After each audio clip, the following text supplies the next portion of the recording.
Hola, soy el pastor José Luis Latorre. Bienvenidos otra vez a este rincón teológico. Aquí estoy en la hermosa ciudad de Orland, una pequeña ciudad en el norte de California. Y esta es mi oficina, la oficina del pastor de la iglesia. Yo soy el pastor aquí en la iglesia, en la primera iglesia luterana de Orland. Y varios amigos y seguidores de estos vídeos me han pedido que haga un comentario sobre el tema de la predestinación. Están muy interesados en saber sobre todo qué es lo que piensan los luteranos y cómo se diferencian de los calvinistas, de los arminianos, de los molinistas también. Ustedes saben que tenemos esas grandes discusiones entre calvinistas, arminianos al otro extremo, los molinistas en el medio, y dicen, ¿dónde están los luteranos en todo esto? Bueno, voy a hacer una breve introducción al tema, porque este es un tema muy extenso, donde hay muchos detalles que se tienen que tratar, pero voy a tratar de dar un sumario presentando principalmente las ideas que tenemos los luteranos, que son ideas que no son muy populares porque realmente los que han dominado todo el espectro teológico en este debate sobre predestinación han sido pues las iglesias reformadas de corte calvinista o aquellas iglesias evangélicas de corte arminiano. Bien, vamos a dar pues nuestra voz desde la perspectiva luterana sobre este tema, a ver si así el debate se hace más interesante. En primer lugar, debemos decir que la predestinación es algo que tenemos que distinguir de la presciencia divina. La predestinación tiene que ver con la voluntad salvífica de Dios. La presciencia tiene que ver con la capacidad divina de ver por adelantado lo que va a pasar. Y ese es un tema que, por ejemplo, el epítome de la fórmula de concordia en los escritos confesionales declara que debe ser el punto de partida. Distinguir claramente que predestinación no es presciencia. Es decir, Dios no predestina porque Dios ve lo que va a pasar, sino que la predestinación tiene otro fundamento. ¿Cuál es ese fundamento? Vamos a leerlo no en los escritos confesionales, sino directamente en la palabra de Dios para que se entienda que es de ahí de donde sale lo que nosotros estamos enseñando. Yo los invito a que ustedes en su casa agarren la carta de Pablo a los Efesios capítulo 1 y en los versículos 4 y 5 vamos a encontrar lo siguiente. Bendito sea el Dios y Padre de nuestro Señor Jesucristo, que en Cristo nos ha bendecido con toda bendición espiritual en los lugares celestiales. En Él, o sea, en Cristo, Dios nos escogió antes de la fundación del mundo para que en su presencia seamos santos e intachables. Por amor, nos predestinó para que por medio de Jesucristo fuéramos adoptados como hijos suyos según el beneplácito de su voluntad, para alabanza de la gloria de su gracia, con la cual nos hizo aceptos en el amado. En Él, o sea, en Cristo, tenemos la redención por medio de su sangre, el perdón de los pecados, según las riquezas de su gracia. Entonces, cuando hablamos de la predestinación desde una perspectiva luterana, partimos en primer lugar de que somos predestinados en Cristo, ¿no? O sea, Dios nos escoge en Cristo, no nos escoge en el aire, no nos escoge arbitrariamente por un decreto que no tiene, digamos, ningún otro fundamento más que la pura voluntad, no. Dios nos escoge en Cristo, en la obra redentora de Cristo. Por eso es muy importante entender cómo es esta obra redentora de Cristo. ¿Es una obra solamente para un grupo de personas o es una obra para toda la humanidad? Y entonces yo los invito a ir otra vez a otro texto de la Escritura, a Primera de Timoteo, capítulo 2, verso 3 al 6. Porque vayamos directamente a la Escritura para partir y entender ¿Qué significa este ser predestinado en Cristo? ¿Significa solamente un grupo de gente o es toda la humanidad? Y si es toda la humanidad, ¿por qué es que unos sí se salvan y otros no? Bueno, vayamos a este segundo paso. Dice, porque esto es bueno y agradable delante de Dios nuestro Salvador, el cual quiere que todos los seres humanos, todos los hombres sean salvos y lleguen a conocer la verdad. Porque hay un solo Dios y un solo mediador entre Dios y los hombres, que es Jesucristo hombre, el cual se dio a sí mismo en rescate por todos, de lo cual se dio testimonio a su debido tiempo. Entonces vemos que en nuestra primera lectura en Efesios descubrimos que hemos sido predestinados en Cristo. Ahora, ¿qué significa ser predestinados en Cristo? Significa que estamos predestinados en la obra redentora de Cristo. ¿Y cuál es esta obra redentora de Cristo? Es que Cristo muere en la cruz por todos los seres humanos. Es decir, la expiación es universal, es por todos, no es por un grupo nada más. No, Dios nos predestina en Cristo, pero Cristo muere en la cruz por todos. Entonces, cuando hablamos de la predestinación, la tenemos que hablar a partir de las consecuencias de la salvación que se ha producido en la cruz a través del sacrificio de Cristo. Y este es un sacrificio universal, es un sacrificio por todo el mundo. Ahora, esto está desde el principio en la proclamación de la iglesia. Cuando nosotros nos vamos al libro de los Hechos, capítulo 17, dice 17, verso 30. Dios, que ha pasado por alto esos tiempos de ignorancia, o sea, la época en la cual uno no sabía de Dios, ¿no? Ahora quiere que todos, en todas partes, se arrepientan. Porque Él ha establecido un día en que por medio de aquel varón que escogió y que resucitó de los muertos, juzgará al mundo con justicia. Entonces, como consecuencia de esta muerte redentora de Cristo en la cruz por todos, la iglesia recibe una comisión, que es esta que hemos leído acá en el libro de Hechos 17, verso 30. Predicar este evangelio a todo el mundo, para que todos tengan conocimiento de eso. Porque se ha establecido un día, dice, claramente, en que aquel varón, o sea, Cristo, va a ser el juez universal de todos. ¿Por qué? Porque Él murió por todos. ¿Y por qué Él murió por todos? Porque Dios predestinó en Cristo a que la humanidad pueda ser salvada por medio de Él. Entonces, ¿se dan cuenta cómo es la progresión de esto? Hay la voluntad salvífica de Dios. Jesús mismo lo dice en Juan capítulo 3, 16. Dios ha enviado a su Hijo al mundo para salvar al mundo. No para condenarlo, sino para salvarlo. Para que aquel que en Él crea no se pierda, sino tenga vida eterna. Entonces, la voluntad de Dios es una voluntad salvífica. Es una voluntad salvífica universal, porque Dios quiere que todos se salven.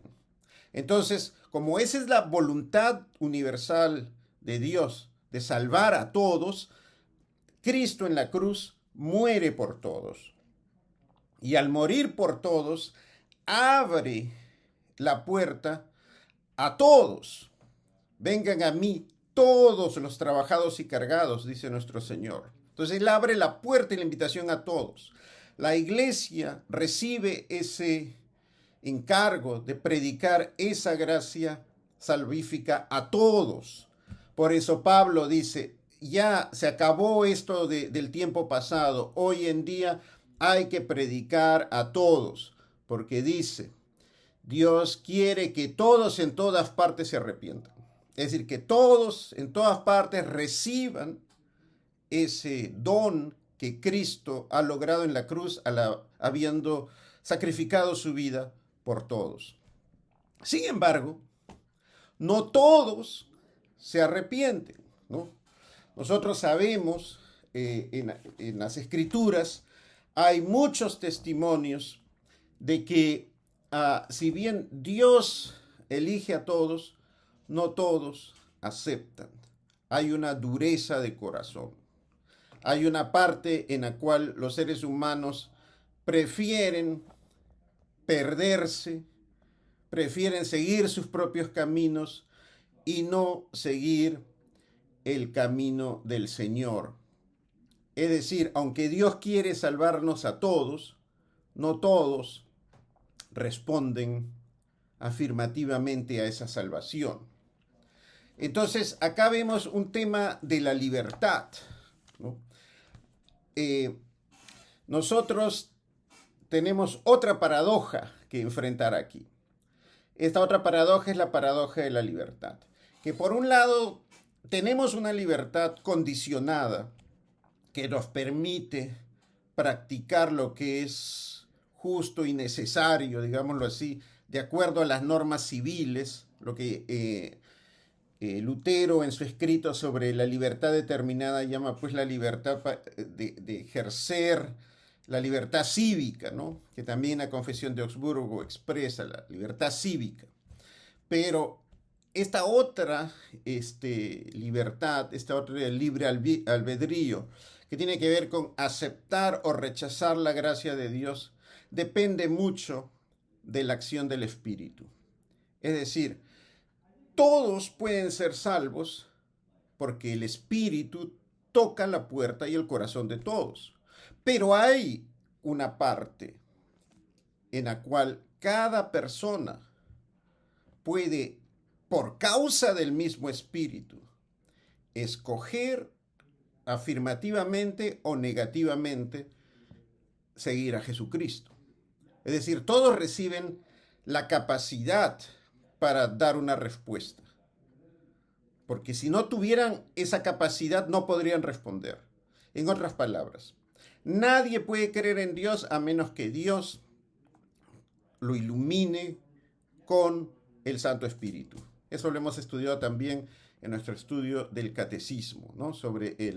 Hablando sobre la explicación al tercer artículo del credo. Creo que ni por mi propia razón ni por mis propias fuerzas soy capaz de creer en Cristo, sino que Dios me ha iluminado por medio del Espíritu Santo. Entonces, ahora volvemos a nuestra progresión. Dios predestina a la gente a ser salvada en Cristo. Cristo muere por todas las personas. Esa proclamación es universal y tiene que proclamarse a todo el mundo. Pero no todo el mundo acepta esa proclamación. Ese es el orden, digámoslo así, en el cual se da la salvación y en el cual nosotros tenemos que poner en contexto la predestinación.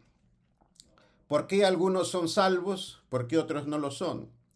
Todos somos salvos por gracia, por medio de la fe, y esto no es de nosotros, sino es un don de Dios, no por obras para que nadie se gloríe, como dice el apóstol Pablo.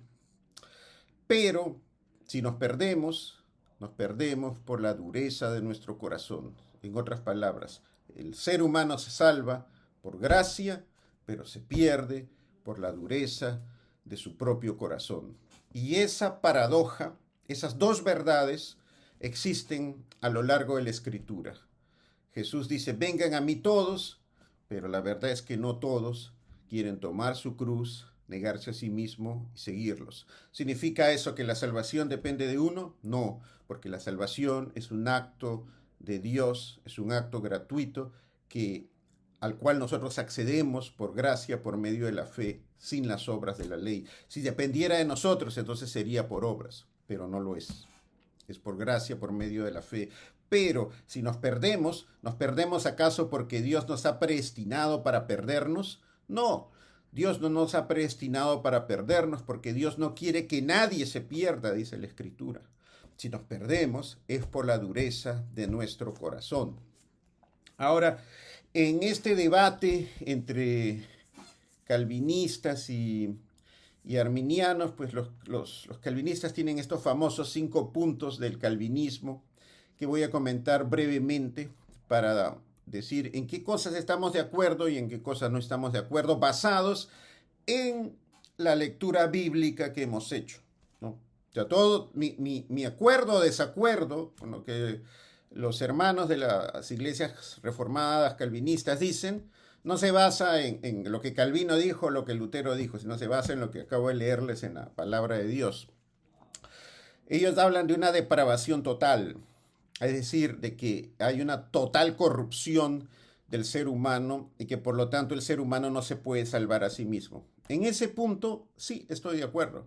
El ser humano no se puede salvar a sí mismo. El ser humano es salvado por gracia, por medio de la fe, sin las obras de la ley. Ellos hablan de una elección incondicional, es decir, que es Dios arbitrariamente el que decide quién se salva y quién no se salva. En este tema, aquí sí tengo muchas observaciones, porque de acuerdo a lo que hemos leído en la Escritura, Dios nos elige en Cristo, no nos elige arbitrariamente por el puro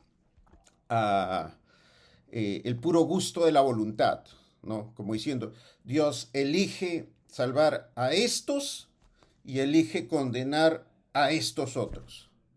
No, yo no veo eso en Escritura. Yo no veo en Escritura que Dios diga, yo voy a salvar a cierta cantidad de seres humanos a lo largo de la historia y voy a condenar a esta otra cantidad de seres humanos por mi pura voluntad. No veo eso.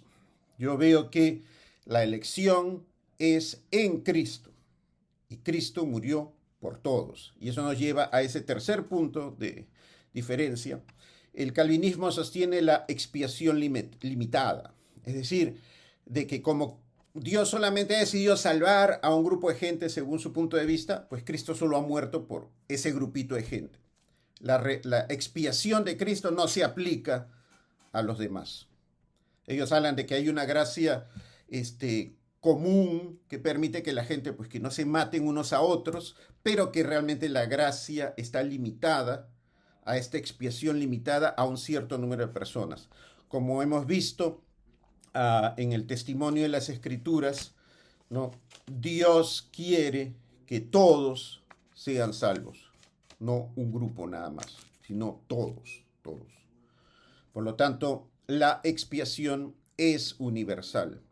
Si no todos son salvos, no es porque Cristo no haya muerto por todos, es por la dureza del corazón de la gente. Luego se habla de una gracia irresistible. Aquí pues entramos otra vez en este tema.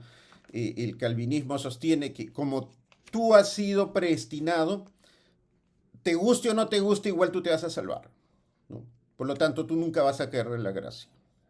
El luteranismo no cree en eso, porque no hay evidencia bíblica para sostener eso. En el luteranismo es muy claro de que aquellos que han sido salvados por gracia, por medio de la fe, que han recibido esta fe de Dios y que están ahora como parte del cuerpo místico de Cristo, que es la iglesia, tienen que perseverar hasta el final. Porque Jesús mismo dice, el que no perseverare hasta el final no será salvo. Hay que perseverar, y la perseverancia implica un compromiso, un seguimiento, un tomar la cruz y seguir a nuestro Señor. Eso es la perseverancia. Si no, no habría pues perseverancia. Habría solamente esta casi automatismo en el cual, en el momento que, yo he sido predestinado, por lo tanto, haga lo que haga, igual me voy a salvar, porque estoy en el grupito de los predestinados. Así no es, pues. Así no es. La perseverancia de los santos depende de qué tanto nosotros nos alimentamos de la palabra de Dios y de los medios de gracia, de los sacramentos, de nuestra vida en la iglesia, de nuestro seguir a Jesucristo cada día tomando nuestra cruz y siguiéndolo, obedeciendo su palabra y siendo buenos testigos de Él ante el mundo. Bueno, entonces aquí vemos pues que las Escrituras nuevamente son muy claras en este tema, ¿no? de la predestinación. Recuerden, cuando hablamos de la predestinación estamos hablando de la voluntad salvadora de Dios. Y esa voluntad es una voluntad salvadora en Cristo. Somos salvados, predestinados en Cristo. Cristo muere por todos, no por un grupito, recuérdenlo, muere por todos. Por lo tanto, la tarea de la iglesia es predicar el evangelio a todos. No es buscar predestinados, es predicar el evangelio a todos. Pero no todos van a aceptar el evangelio, porque mucha gente tiene una dureza de corazón y prefiere ese camino ancho que lleva a la perdición que el camino angosto que lleva a la vida eterna. Pero eso es responsabilidad de las personas, porque en Cristo Dios quiere salvarnos a todos. Nuestra perseverancia es una perseverancia que tiene que tomarse muy en serio, que debemos ser cristianos fieles, debemos ser cristianos comprometidos con nuestro Señor en las buenas y en las malas. Bueno, hasta aquí pues esta primera meditación sobre este tema de la predestinación y espero que les sea útil. Y esta es una doctrina que realmente trae mucha consolación porque nos hace comprender el inmenso amor de Dios que quiere salvar a toda la humanidad a través de la obra de Cristo y que es en Cristo en quien nosotros, todos nosotros los que creemos, hemos sido predestinados. No por lo que nosotros hayamos hecho, no porque Dios hubiera visto, oh, estos tipos van a responder sí al Evangelio, por lo tanto yo los predestino y estos no, no. Hemos sido predestinados porque nuestro Señor murió por todos nosotros. Bueno, que el Señor los bendiga, los acompañe y les deseo pues que sean muy felices y siempre caminen con alegría el camino de la fe. Cuídense.